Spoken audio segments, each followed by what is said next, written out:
عاجل بنسبة تصل إلى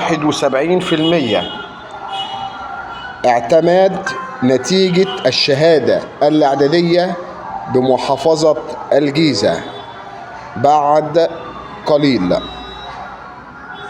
ينتظر العديد من أبناء محافظة الجيزة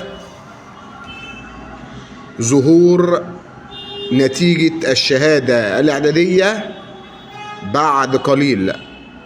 يعتمد بعد قليل السيد الدكتور أحمد الأنصاري محافظ الجيزة نتيجة الشهادة الإعدادية لعام 2026 بنسبة نجاح تصل إلى حوالي 71%.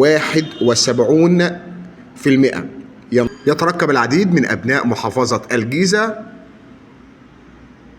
اعتماد نتيجة الشهادة الإعدادية بعد قليل.